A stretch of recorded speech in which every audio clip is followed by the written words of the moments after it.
네, 안녕하세요. 서강대학교 경영대학의 박영석 교수입니다. 오늘부터 이번 달에 여러분들 전략적 재무관리 강의를 담당하게 됐는데요.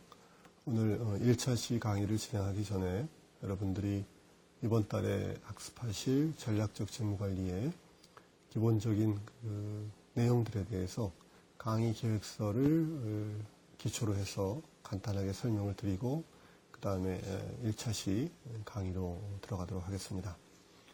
크게 강의 계획서를 한번 보시면요. 크게 5가지 꼭지로 강의가 구성이 되어 있습니다.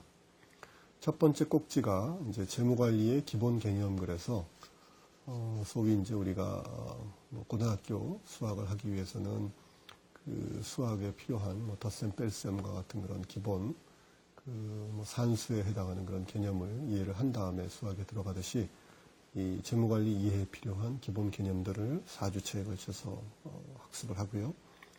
그 다음에 이제 두 번째 꼭지가 재무 의사결정의 기본 개념이라고 해서 재무의 가장 기본적인 개념에 해당하는 화폐의 시간적 가치라는 개념과 그다음에 이 시간적 가치를 적용할 때 재무에서는 항상 위험이라는 개념이 뒤따르게 되어 있습니다.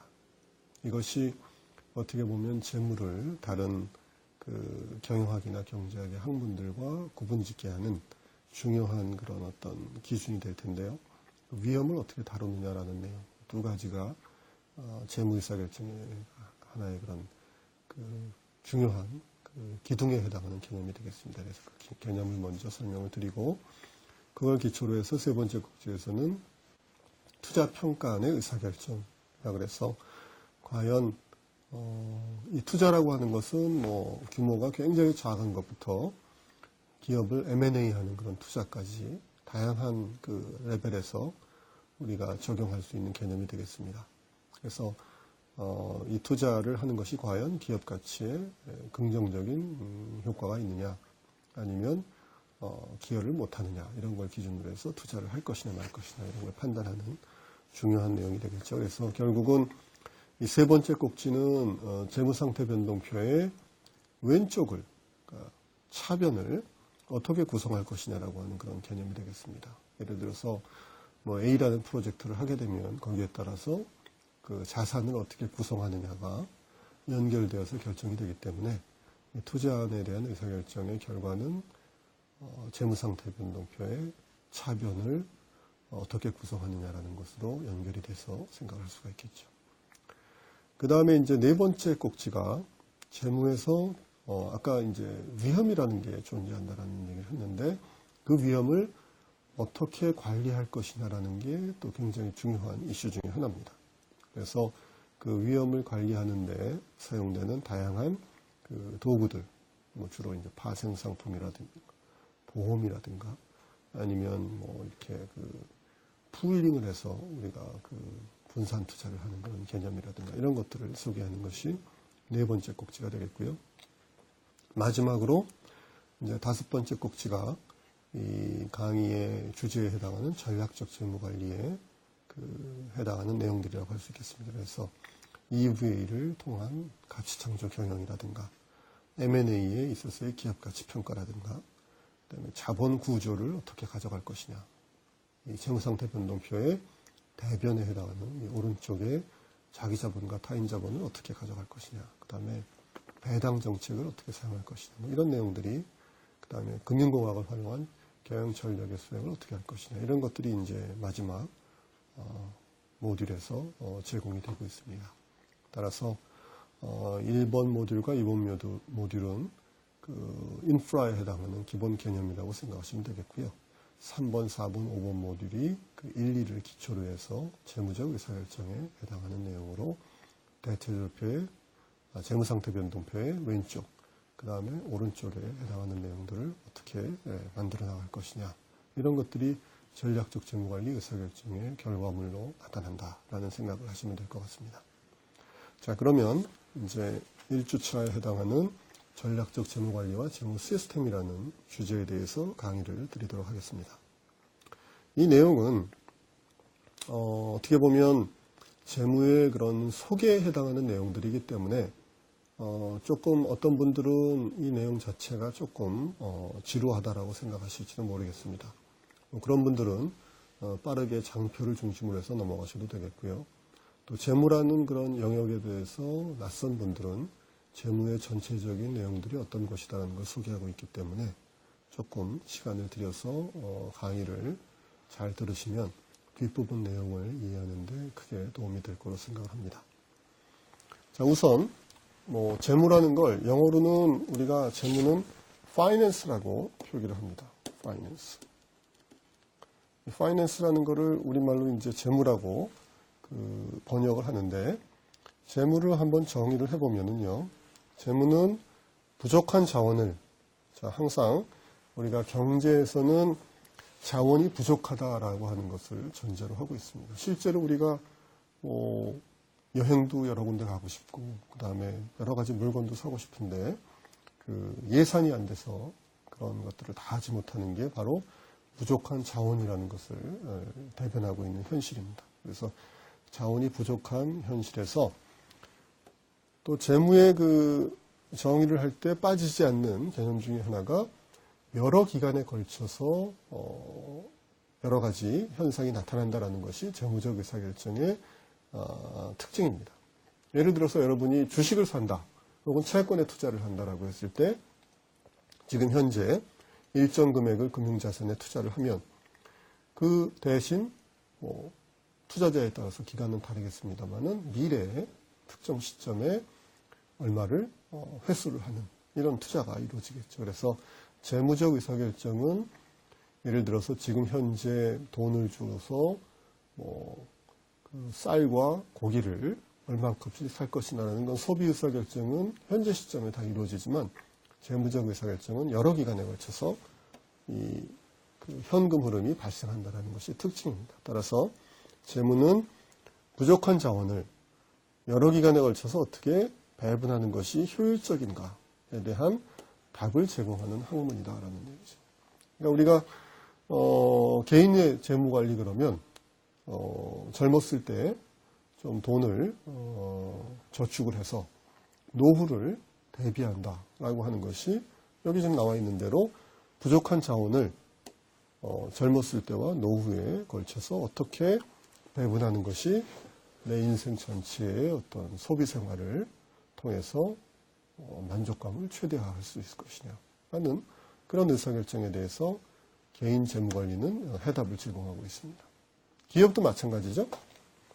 예를 들어서 지금 1,000억을 예를 들어서 이제 우리가 시간을 이게 현재고 이게 미래라고 보면 현재 예를 들어서 1,000억을 투자해서 1년 후에 1,200억을 기대한다 라고 한다면 이것이 과연 1,000억을 현재 투자해서 미래에 1,200억을 얻는 것이 과연 우리 기업의 가치에 도움이 되느냐 아니냐 이런 판단을 기초로 투자를 하는 것이 좋으냐 아니냐라는 이런 얘기를 할 수 있기 때문에 결국 재무는 부족한 자원을 현재와 미래에 어떻게 배분하는 것이 전체적인 효율성을 높일 수 있을 것이냐라는 것에 대한 답을 제공하는 학문이다라고 얘기를 할 수가 있을 것 같습니다.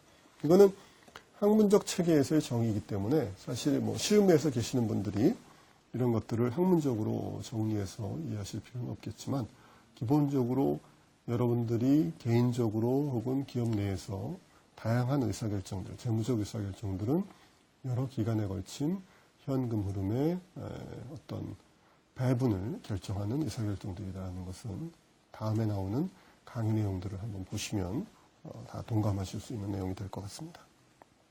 그 다음에 두 번째로 이제 재무에서 아까 잠시 말씀을 드렸는데요. 재무는 불확실한 현금 흐름을 평가하는 방법을 제공한다. 이게 굉장히 중요한 얘기입니다. 자, 여기서 불확실한 현금 흐름이라는 건 뭐냐면요. 예를 들어서 우리 한번 생각을 해보면요. 1년 후에 예를 들어서 1억이라는 이게 현재고 여기가 이제 미래입니다. 그럼 1년 후에 1억이라는 현금 흐름이 발생한다라고 했을 때 이 1억이라는 현금 흐름은 특수한 경우를 제외하고는 불확실성을 내포하고 있다는 얘기입니다. 예를 들어서 이 1억이 어떤 프로젝트로부터 발생하는 1억이라고 한번 생각을 해보세요. 우리 사업부에서 지금 이 프로젝트를 하면 1년 후에 1억이 발생한다라고 생각을 해보자는 얘기죠. 그러면 이 1억이라는 숫자는 현재 시점에서는 단순한 기대치라고 할까요? 평균적인 어떤 상황에서 발생할 수 있는 금액이지, 미래 1년 후에 지나가 보면 이 1억은 운이 좋으면 1억 1천이 될 수도 있고, 운이 나쁘면 9천만 원이 될 수도 있고, 운이 더 나쁘면 반토막이 나서 5천만 원이 될 수도 있는 이런 변동 가능성을 내포하고 있다는 얘기입니다. 그랬을 때 그 불확실한 현금 흐름이 이제 미래에 항상 나타나는데, 이 불확실한 현금 흐름을 우리는 항상 평가를 해야 됩니다. 예를 들어서 1년 후에 1억의 가치가 얼마냐라는 것을 평가를 해야 되듯이, 항상 미래에 발생하는 현금 흐름에 대한 평가가 재무에서는 중요한 이슈가 되는데요. 그런 것들을 평가할 때 어떻게 평가하느냐라고 하는 것이 재무의 내용을 여러분들이 이해를 하시면은 그 답을 얻을 수가 있습니다. 그래서 요 2번에 대한 내용들은 사실은 조금 과장돼서 말씀을 드리면, 재무의 대부분의 내용들은 이 2번에 해당하는 내용들을 가지고 연결해서 설명할 수 있다. 주식의 평가, 채권의 평가, 프로젝트의 평가, 그 다음에 기업의 평가, 이런 모든 것들이 다 불확실한 현금 흐름을 내포하고 있기 때문에 그것들을 어떻게 평가하느냐가 중요하다는 얘기입니다. 그 다음에 이제 이 세 번째로 재무를 이제 설명하면서 재무 시스템이라는 얘기를 하는데요. 이 재무 시스템은 예를 들어서 금융기관과 같은 것도 금융시장도 포함되는 그런 좀 광범위한 개념입니다.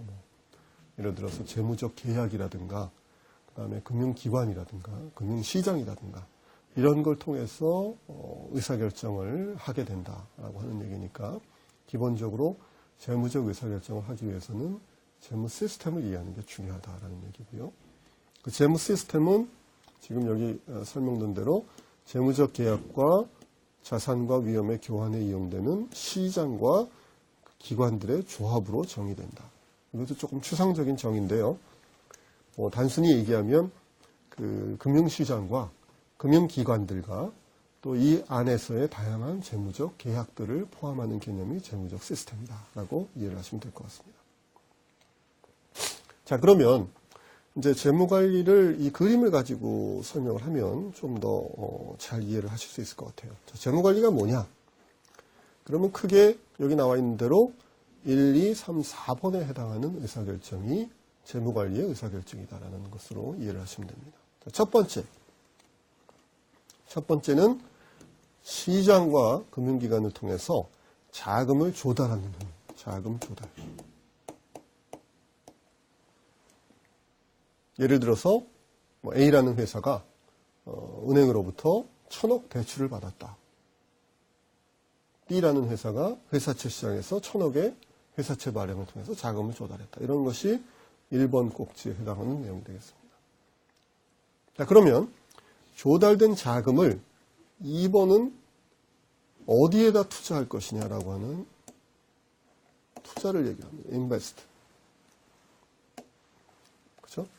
그래서 이 투자라고 하는 의사결정이 바로 이 조달된 자금을 우리가 예를 들어서 반도체 사업을 할 것이냐, 아니면 철강 사업을 할 거냐, 아니면 금융회사를 할 거냐, 이런 어떤 사업에 투자할 것이냐라는 것부터 포함해서 기계를 교체하는 게 좋겠느냐, 좀 더 효율성 있는 기계로 교체해서 생산성을 높이는 게 좋겠느냐, 아니면 비용을 절감하기 위해서 절전형 형광등에 투자하는 것이 좋겠느냐, 이런 투자와 관련된 의사결정이 두 번째 이 단계의 의사결정이 되겠고요.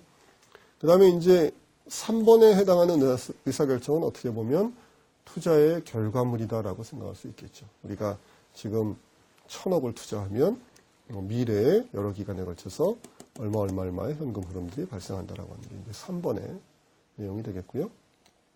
그러면 이 회수된 자금으로부터 일부는 4번의 B라고 하는 건 뭐냐면 이자를 주고 원금을 갚고 그 다음에 배당금을 지급하는 게 4번의 B입니다. 그래서 이 조달된 자금이 투자를 통해서 만들어낸 현금이 돼서 그걸 다시 시장에 되돌려주는. 우리가 돈을 빌리려면 그 빌린 것에 대한 이자를 항상 지불해야 되기 때문에 공짜가 아니기 때문에 이 4번의 B라는 내용들이 이제 수반이 되겠고요. 그 다음에 4번의 A는 이 만들어진 돈을 가지고 다 시장에 갚는 게 아니라 일부는 재투자가 이루어지기 때문에 4번의 B가 드는 의사결정이 이루어진 겁니다. 그래서 여기 나와 있는 1, 2, 3, 4가 이 제목이 얘기하듯이 기업의 자금 흐름이라는 개념인데요. 결국 재무적 의사결정은 이와 같이 기업이 시장으로부터 조달된 자금을 어디 투자하고 그 회수된 자금을 얼만큼 재투자하고 얼만큼 시장에 갚아주느냐라고 하는 그런 다양한 의사결정들이다라는 얘기죠. 그래서 이 자금 조달에 관한 의사결정이 결국은 재무상태 변동표의 그 오른쪽 대변에 해당하는 내용들을 결정하는 것이 되겠고요. 그 다음에 요 투자와 관련된 의사결정이 재무상태 변동표의 왼쪽 자산을 어떻게 구성할 것이냐는 의사결정이 될 겁니다.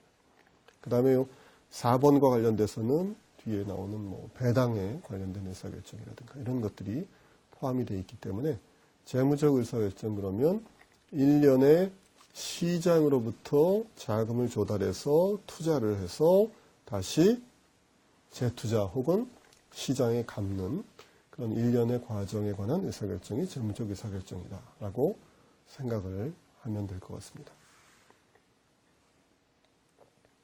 이제 가계에서의 재무적 의사결정 그러면은 어떤 것들이 있느냐? 그러면 기본적으로 이제 소비와 저축이라는 게 결국은 가계의 재무적 의사결정의 한 축이 될 겁니다.